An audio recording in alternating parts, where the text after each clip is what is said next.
My husband looked at my 16-year-old daughter and said, "You need to find somewhere else to live because this is my house now." I married my husband 2 years ago after dating him for 3 years. He knew from the beginning that I had a daughter from my first marriage. Her name is Lily, and she was 13 when we started dating and 14 when he proposed. He always said he loved her like his own. He said he couldn't wait to be a real family. He said all the right things, and I believed every word because I wanted to believe them. My first husband left when Lily was 4 years old, and I'd been raising her alone ever since.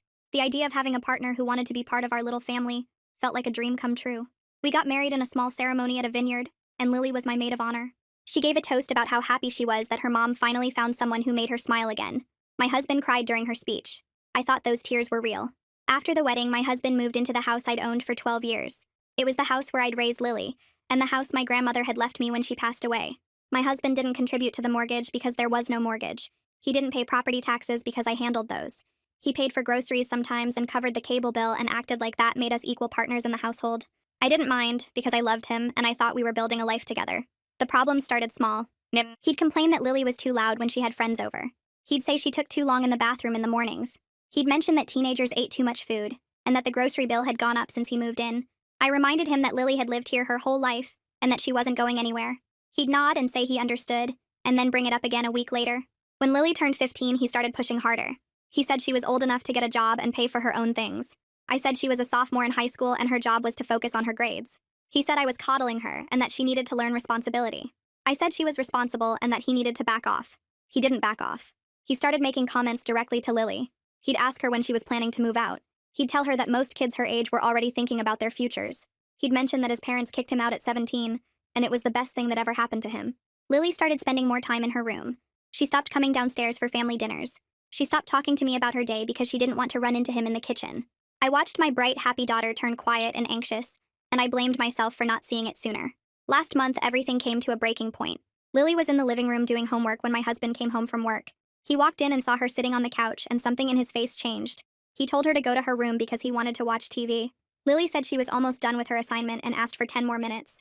He said this was his house and he didn't need to negotiate with a child. Lily looked at me standing in the doorway. I told my husband that Lily could finish her homework and that he could watch TV in the bedroom. He turned to me and said he was tired of tiptoeing around a kid who wasn't even his.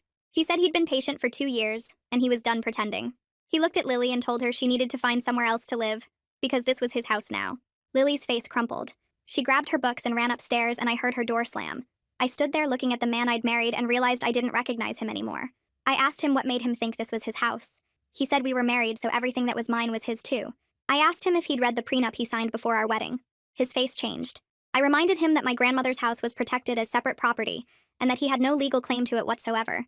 He said prenups could be challenged. I said he was welcome to try, but that he should probably talk to a lawyer first because he might be surprised by what he'd agreed to. I told him he had 30 days to find somewhere else to live. He laughed and said I couldn't kick him out of his own home. I told him again that it wasn't his home and that it never had been. He said I was bluffing and that I'd never choose a teenager over my husband.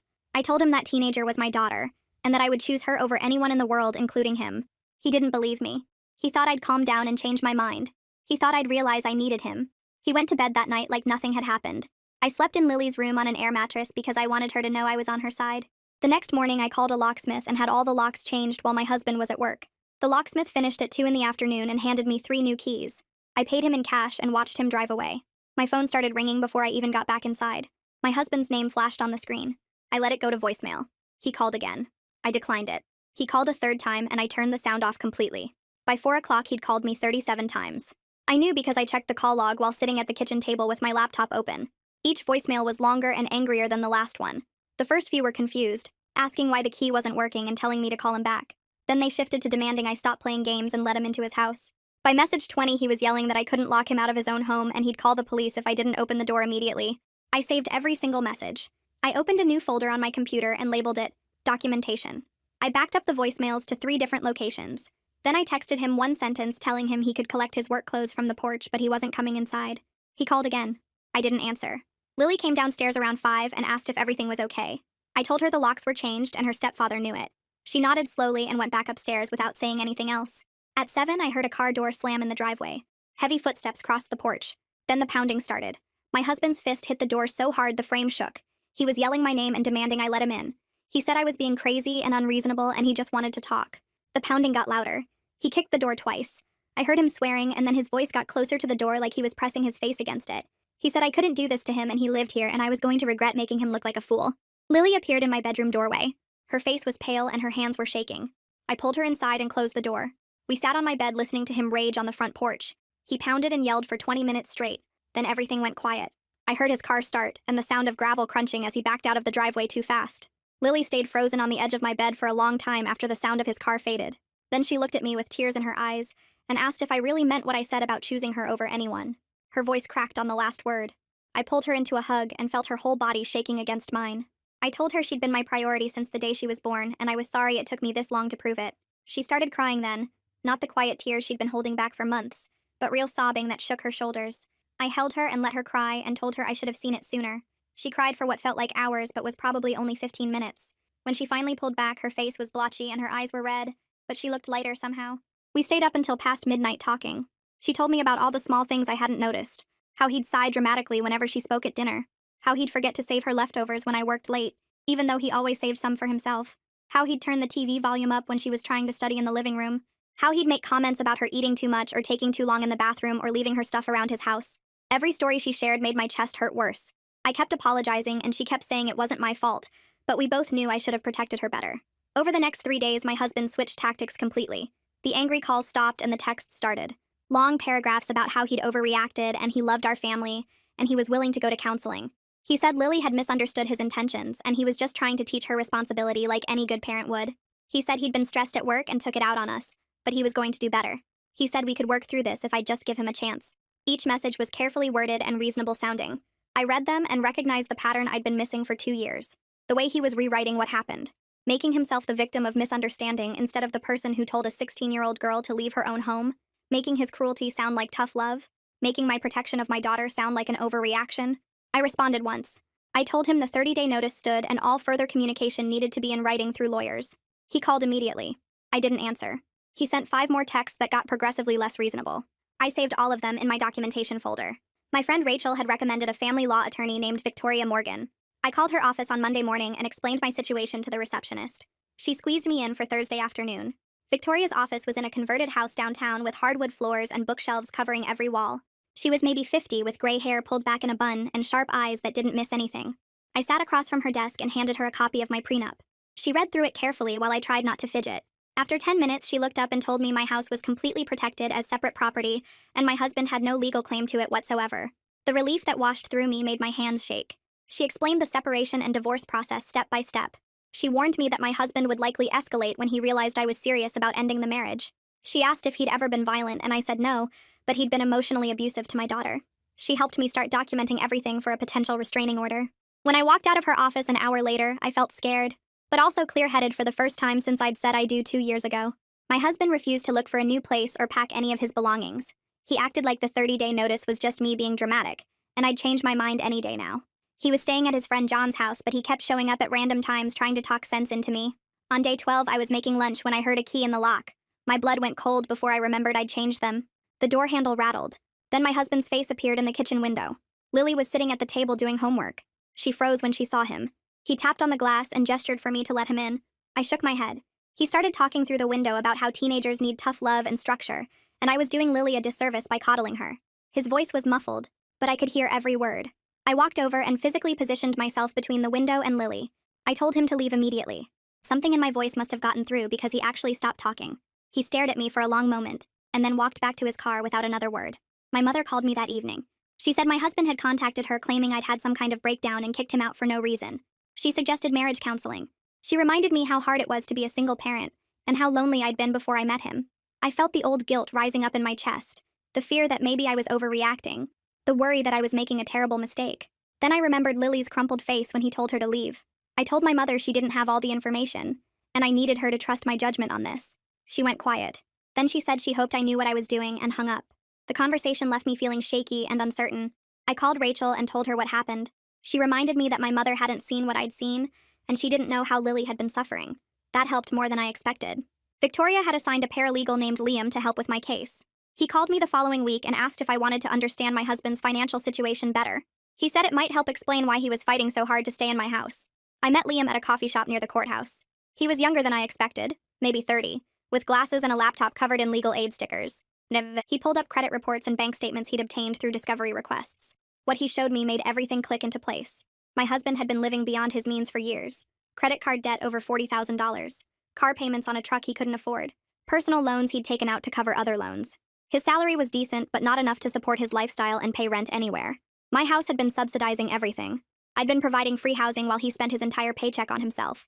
The discovery made me feel vindicated, but also used. I realized he might have proposed partly because marrying me solved his money problems. Liam printed everything out from my records. I added it all to my documentation folder. 2 days later, I got a call from Lily's school. The counselor's name was Alina Hunt, and her voice was gentle but concerned. She told me that Lily had broken down crying during a college planning session when asked about her home life. Alina said she wished someone had reached out sooner because Lily had been showing signs of anxiety and depression all semester. My guilt crashed over me so hard I had to sit down. I'd been so focused on making my marriage work that I'd missed my own daughter falling apart right in front of me. Alina reassured me that recognizing the problem and taking action was what mattered now. She said Lily had mentioned that things were better at home recently, and she seemed relieved. That helped a little, but I still felt like I'd failed the one person who'd always depended on me. On day 31, I came home from work at 5:30. Lily had volleyball practice until 6, so the house should have been empty. But when I opened the door, I heard the TV on in the living room. My husband was sitting on the couch with his feet on my coffee table like he owned the place. My heart started racing. He looked up at me and said he still had a key, so technically he wasn't trespassing. I realized he must have made a copy before I changed the locks. He said I'd had my tantrum and now we needed to talk like adults about our marriage. His voice was calm, but his eyes were hard. I didn't say anything. I just turned around and walked back out to my car. I called Lily and told her to go to Rachel's house after practice. Then I called the police from my car and reported that my separated husband had broken into my home. 2 officers showed up within 20 minutes. I waited in my car until they arrived. They went inside and I heard raised voices. My husband came out 10 minutes later with the officers behind him. He glared at me as he walked past my car. One of the officers came over and took my statement. She asked if I wanted to press charges. I said yes. She gave me a case number and told me to contact a lawyer about a restraining order. After they left, I sat in my driveway for another hour before I felt steady enough to go inside. The next morning, I called Victoria. She said she'd been expecting this. We filed for a restraining order that afternoon. The court hearing was scheduled for 5 days later. Victoria spent 3 hours preparing me for what to expect. I had to write down every threatening message, every boundary violation, every time Lily had felt unsafe in her own home. Putting it all in writing made the pattern impossible to deny. But I was scared the judge wouldn't take it seriously enough because my husband had never actually hit anyone. Victoria said emotional abuse and harassment were valid grounds for protection orders. She said judges were getting better at recognizing patterns of control and intimidation. I wanted to believe her, but my hands wouldn't stop shaking as I signed all the paperwork. The restraining order paperwork sat in my email inbox for 2 days before my husband found out about it. I don't know how he got the information so fast, but he must have been checking court records or maybe his lawyer told him. Within hours of the filing becoming public, my phone started buzzing with messages from people I hadn't talked to in months. The first one came from Sarah, a friend from my book club who I'd gotten close to during the early days of my marriage. She sent a long text about how shocked she was to hear what was happening, and how she always thought we were such a happy couple. She asked if we could talk because she wanted to understand my side of things. I called her that evening and tried to explain the situation without going into too much detail about Lily's experiences. Sarah kept interrupting to say that marriage was hard and that everyone went through rough patches. She said her own husband had said some harsh things over the years, but they worked through it. I realized she wasn't actually listening to what I was telling her. She'd already decided I was overreacting before she even picked up the phone. 2 more friends reached out over the next week with similar messages. They'd talked to my husband, or heard his version from someone else, and they wanted to know why I was being so extreme. One of them actually used the word vindictive when she asked why I was trying to keep him away from his stepdaughter. I stopped responding after that because I knew anything I said would get twisted and shared with people who'd already made up their minds. My brother Jacob called on a Thursday night after he heard about the restraining order through our mother. He didn't ask for my side of the story or question my decisions. He just said he was proud of me for protecting Lily, and that he'd been worried about my husband for a while. I asked him what he meant, and he said there were little things he'd noticed at family gatherings. The way my husband would make comments about Lily's appearance or her friends or her grades. Jacob said he'd almost said something a few times but didn't want to overstep. I told him I wished he had. He reminded me that I probably wouldn't have listened back then because I was still trying to make the marriage work. He was right about that. Jacob told me that anyone who sided with my husband without asking questions wasn't really my friend anyway. He said real friends trusted your judgment and supported your choices even when they didn't understand all the details. That conversation helped more than he probably knew because I was starting to feel like maybe I was the problem. Losing those friendships hurt in a way I didn't expect. These were people I'd shared meals with and confided in and celebrated holidays alongside. Now they were treating me like I'd done something wrong by protecting my daughter. I kept thinking about all the times I'd supported them through their own problems without questioning their decisions. The double standard made me angry, but it also made me sad because it showed me how little they actually knew me. Lily came into my room one night about a week after the restraining order was filed. It was late, almost 11, and I was lying in bed staring at my phone trying to decide whether to respond to another concerned message from someone who clearly thought I was making a mistake. She knocked softly and asked if she could come in. I put the phone down and told her, of course. She sat on the edge of my bed and picked at the comforter for a minute without saying anything. Then she looked at me and said she needed to tell me something she'd never told anyone before. My stomach dropped because I knew whatever came next was going to be bad. She started talking about the last 2 years and all the things my husband had done when I wasn't around. He told her she was the reason we couldn't take vacations because she cost too much money. He said it multiple times, always when I was at work or out running errands. He'd bring up how much cheaper life would be without a teenager in the house. Lily said she started feeling guilty every time I bought her new clothes or school supplies because she knew he was keeping track of every dollar spent on her.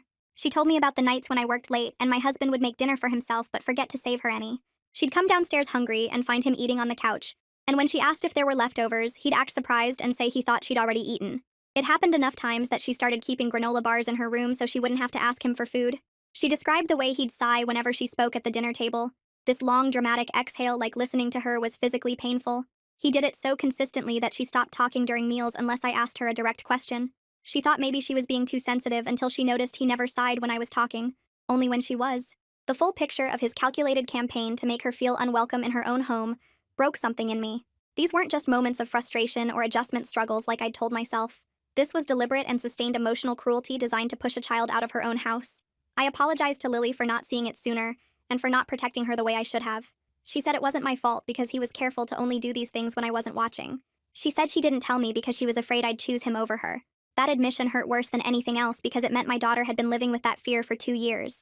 I pulled her into a hug and promised her that I would always choose her, that there was no universe where I would pick anyone over my own child. We stayed up talking until almost 2 in the morning, and she told me more stories that made me want to go back in time and kick my husband out the day he first made her feel small. The restraining order hearing happened on a Tuesday morning at 9. Victoria met me outside the courthouse at 8:30 to go over everything one more time. She reminded me to stay calm and stick to the facts no matter what my husband said or how he tried to twist things. We walked through security and found seats in the hallway outside the courtroom. My husband showed up 15 minutes later wearing a suit I'd never seen before, probably borrowed or bought specifically for this. He looked reasonable and calm, like a concerned spouse who just wanted to work things out. His lawyer was with him, a woman in her 50s who kept glancing at me with this expression that seemed almost sympathetic. When they called our case, we all filed into the courtroom and took our seats. The judge was a man in his 60s with reading glasses that he kept pushing up his nose. He reviewed the paperwork for a few minutes while we sat in silence. Then he started asking my husband questions about the incident where he'd entered the house after being told to stay away. My husband's voice was steady and polite as he explained that he just wanted to talk to his wife like adults. He said he didn't realize using a key he'd had made months ago would be considered breaking in. The judge asked him about the 30-day notice to vacate and whether he understood that the house belonged to me as separate property. My husband's mask slipped a little bit. He referred to my house as our marital home and said that marriage meant sharing everything. Victoria had warned me this would happen, that his sense of entitlement would show through once he started talking. The judge asked him why he thought he had a right to enter a home he'd been explicitly told to leave. My husband said he was just trying to prepare his stepdaughter for the real world and that I was being overprotective. He called Lily difficult and disrespectful. He said she needed to learn that life had consequences and that I was doing her a disservice by coddling her. The judge's expression changed when my husband started talking about Lily. He asked my husband to clarify what he meant by preparing a 16-year-old for the real world by telling her to find somewhere else to live. My husband tried to backtrack, but the damage was done. His entitlement was right there in the open for everyone to see. The judge granted a 6-month restraining order and ordered my husband to stay away from both me and Lily. He said any violation would result in immediate arrest. Walking out of the courthouse, I felt like I could breathe for the first time in weeks. Victoria squeezed my arm and said that went as well as we could have hoped. My husband and his lawyer left through a different exit. I didn't see him again that day. The next problem came when I tried to take my husband's name off the utility accounts. I'd assumed it would be simple since the accounts were originally in my name and the house was my property. But when I called the electric company, they told me they needed both signatures to remove an authorized user. I explained that we were separated and he'd been ordered to stay away from me. The customer service representative said she understood, but company policy required both signatures. I asked to speak to a supervisor. The supervisor repeated the same policy. I spent 3 hours on the phone that day getting nowhere. Liam helped me figure out a workaround. He drafted affidavits stating that I was the sole property owner and that my husband had added his name to the accounts without my permission.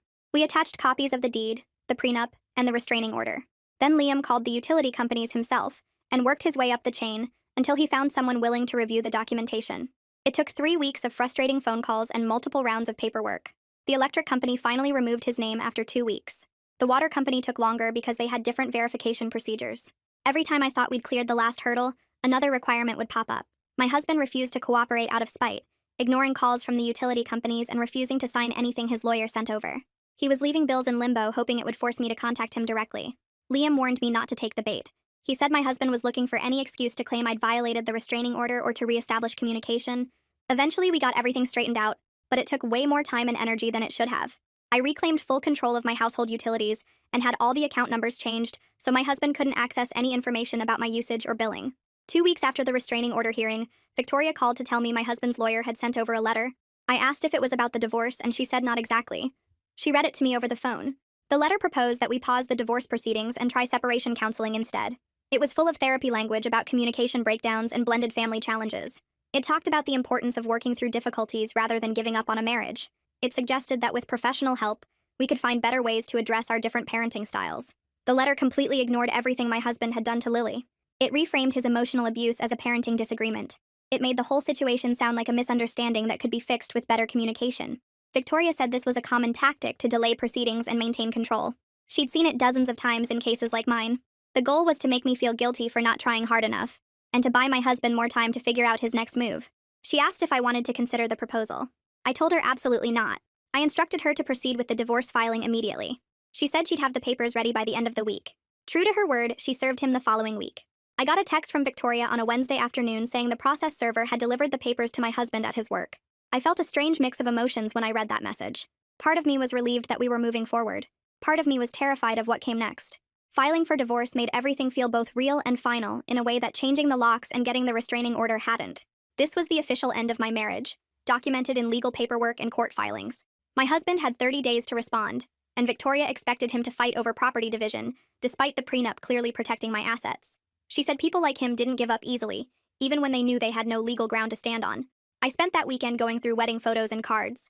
I'd stored them all in a box in my closet and hadn't looked at them since the first anniversary. I sat on my bedroom floor and went through each photo, each card, each memento, from a day that was supposed to be the start of our future together. In the wedding photos, my husband looked happy, and I looked hopeful. Lily looked beautiful in her maid of honor dress. We all looked like people who believed in the promises being made. I read through the cards from friends and family wishing us a lifetime of happiness. I found the toast Lily had written about how glad she was that her mom finally found someone who made her smile again. Looking at all of it with the knowledge I had now felt like watching a different person's life. The future I'd imagined when I said I do had never existed outside my own hopeful imagination. The man I'd married wasn't who I thought he was. Maybe he'd hidden his true nature during our dating years. Or maybe I'd been so desperate for partnership that I'd ignored the signs that were there all along. Either way, the marriage I was mourning wasn't real. It was a story I'd told myself about who we were and what we could be. The actual marriage, the one where my husband slowly pushed my daughter out of her own home while I made excuses for him, that marriage deserved to end. I put the photos and cards back in the box and stored it in the garage. Maybe someday I'd be able to look at them without feeling this particular brand of sadness. For now, I needed to focus on moving forward. Something shifted in Lily over the next few weeks. She started smiling again, these small moments of lightness that reminded me of who she'd been before my husband moved in. She brought friends home after school without asking permission first, just walked in with 2 girls from her volleyball team and headed straight to the kitchen for snacks. She played music in her room loud enough that I could hear it downstairs, some pop song with a beat that made her door rattle. She sprawled on the living room couch doing homework with her books spread across the cushions and her feet up on the armrest. Little by little, she was reclaiming her space and her confidence. I watched her laugh at something on her phone one afternoon and realized I hadn't heard her laugh like that in months. The sound made my chest feel tight in a good way. We still had hard days where she'd go quiet and withdrawn, where I could tell she was thinking about everything that happened. But the good days were starting to outnumber the bad ones. She talked more at dinner, telling me stories about her teachers and her friends without that underlying anxiety that someone was going to tell her to be quiet. She asked if she could redecorate her room, and we spent a Saturday at the home improvement store picking out new paint colors and bedding. She chose a light blue for the walls and white furniture to replace the dark wood set she'd had since middle school. We painted together over a long weekend, covering drop cloths and taping off trim, and getting more paint on ourselves than on the walls. Lily put on a playlist and we sang along badly while we worked. It felt like we were painting over more than just old wall color. We were covering up the last 2 years and starting fresh. Watching her reclaim her space and confidence made every difficult conversation and lost friendship worth it. We weren't all the way back to where we'd been before I met my husband, but we were heading in the right direction. The house felt lighter somehow, like a weight had been lifted that I hadn't fully realized we were carrying. I started thinking about the early days of dating my husband, trying to pinpoint when I should have known better. The red flags had been there if I'd been willing to see them. Small comments about Lily that I'd dismissed as adjustment struggles. Jokes about teenagers being expensive that I'd laughed off because I thought he was just being funny. The way he'd suggest activities that were just the two of us, framing it as important couple time, but really excluding Lily from our plans. I'd been so grateful for adult companionship after years of single parenting that I'd minimized every concern. I'd made excuses for behavior that should have alarmed me. When he complained about Lily being too loud, I told myself he just needed time to adjust to living with a teenager. When he suggested she get a job at 15, I convinced myself he was trying to teach her responsibility. I'd reframed every red flag as a misunderstanding or a difference in parenting styles rather than seeing the pattern of someone who resented my daughter's existence. Part of me wanted to beat myself up for being so blind, but my therapist helped me understand that recognizing manipulation didn't mean I was stupid for falling for it. She said people like my husband were skilled at presenting themselves as exactly what you needed. They said the right things and showed you the version of themselves that you wanted to see. The fact that I'd eventually recognized the truth and taken action was what mattered. I was learning to forgive myself for the mistake while still acknowledging the harm it caused Lily. That balance was hard to find. Some days I felt okay about my choices, and other days I felt crushing guilt for not protecting her sooner. But I was working through it, trying to be gentler with myself while also holding space for the reality that my decisions had consequences. Understanding that I'd been manipulated didn't erase those consequences, but it helped me move forward without getting stuck in shame. 3 months after I changed the locks, Victoria called with unexpected news. My husband's lawyer had contacted her to say they were accepting the divorce terms without contest. He wasn't going to fight over property division or try to claim any part of the house or my other assets. He just wanted the process over as quickly as possible. Victoria said she was surprised because she'd expected him to drag things out for months. I asked what changed, and she said she didn't know for sure, but suspected he'd finally talked to a lawyer who explained exactly how ironclad the prenup was. Whatever the reason, he'd given up. The divorce would be finalized in 60 days, ending a 2-year marriage that never should have happened. I felt relief more than sadness when Victoria gave me the news. There was a small part of me that felt something like grief for the future I'd imagined, but mostly I just felt ready to move on, ready to close this chapter and focus on rebuilding the peaceful home Lily and I had before I'd complicated everything by getting married. Victoria said she'd send over the final paperwork for me to review and sign. After that, it was just a matter of waiting for the court to process everything and issue the final decree. She congratulated me on getting through one of the hardest things a person could go through. I thanked her for all her help and told her I couldn't have done it without her guidance. After we hung up, I sat in my car for a few minutes just breathing. It was almost over. Soon my husband would be officially out of our lives, and Lily and I could really start fresh. Lily and I developed new routines over those last 2 months of waiting for the divorce to finalize.